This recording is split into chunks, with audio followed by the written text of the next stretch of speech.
Setelah kita ajukan gugatan terhadap aturan rapid test, di mana rapid test itu berjangka waktu hanya 3 hari. Jadi tanggal 25 pagi kita ajukan gugatan ke Mahkamah Agung.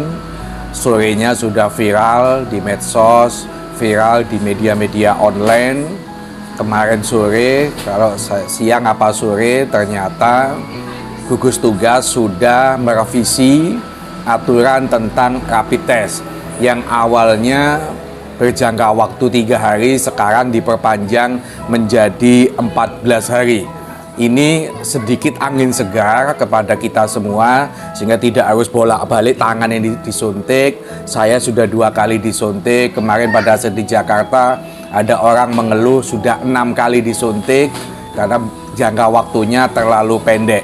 Ini angin segar menurut saya, kita sikapi, kita syukuri sedikit. Kenapa? Karena yang kita tuntut ke Mahkamah Agung pencabutan terkait kewajiban rapid test bagi penumpang yang menggunakan transportasi umum.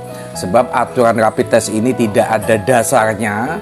Kalau hari ini kita rapid test non-reaktif, nggak ada jaminan nanti malam ketemu orang, besok ketemu orang, kita tidak terpapar virus corona. Jadi menjadi lucu kalau calon penumpang itu diwajibkan rapid test. Sebenarnya rapid test itu tidak bisa mendeteksi bahwa orang itu kena corona atau tidak. Kalau antibodi kita lemah, kita kena virus lain, kena influenza atau sakit yang lain, itu bisa saja hasilnya akan reaktif. Nah, itu yang pertama. Yang kedua, kenapa rapid test ini kita tolak? Ya karena rapid test ini berbiaya mahal dan itu dibebankan kepada kita sebagai calon penumpang. Kalau kita mampu, kita kaya, nggak ada masalah. Tapi kalau kondisi kita kesulitan, kita cuman beli tiket misalnya Surabaya, Madiun, Surabaya, Jawa Tengah yang tiket kereta itu cuman nggak sampai 100.000, sementara biaya rapid testnya 300 ke atas, tentu ini sangat memberatkan konsumen transportasi. Juga rapid test ini prosesnya nggak bisa cepat. Kalau di rumah sakit itu pagi kita disuntik, diambil darahnya, malam baru bisa ketahuan hasilnya. Sehingga kalau kita mendadak mau pergi ke Jakarta, mau keluar kota itu nggak bisa. Harus 1 hari sebelumnya kita sudah rapid test dulu. Yang ketiga teman-teman, kalau kita mau masuk bandara, mau masuk terminal, mau masuk stasiun, itu kan kita dites suhu. Meskipun hasil rapid test kita non-reaktif, kalau tes suhunya di atas 38 ya kita dianggap sakit sehingga tidak bisa masuk ke bandara. Apa gunanya rapid test yang berbiaya mahal kalau ternyata suhu kita tinggi panasnya? Maka menurut saya sebenarnya yang paling efektif untuk sebagai persyaratan calon penumpang adalah tes suhu.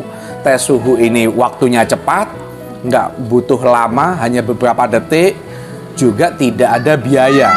Saya menjadi curiga kenapa sih teman-teman gugus tugas membuat aturan rapid test bagi calon. Jangan-jangan dengan biaya mahal ini ada apa dengan bukan itu.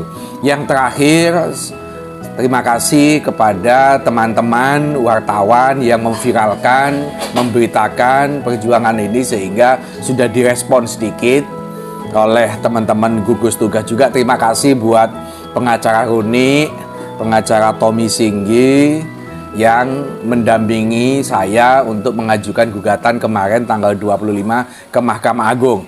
Nah, besok hari Selasa kita akan ajukan lagi gugatan ini karena saya meskipun pengacara, karena posisinya sebagai pemohon, maka butuh bantuan teman-teman pengacara lain untuk menjadi kuasa hukum saya. Jadi ini perjuangan satu sudah selesai, tapi akan kita lanjutkan perjuangan lagi untuk menggugat revisi surat edaran gugus tugas nomor 7 menjadi yang kita gugat nanti adalah surat edaran gugus tugas nomor 9. Ini perjuangan lagi yang harus kita perjuangkan, bukan untuk kepentingan saya pribadi, bukan untuk kepentingan hanya pengacara-pengacara yang dirugikan, tapi semua konsumen ya, konsumen penerbangan, konsumen kapal laut, konsumen angkutan darat ini sangat dirugikan terhadap aturan yang dibuat oleh teman-teman gugus tugas percepatan penanganan COVID-19 ini.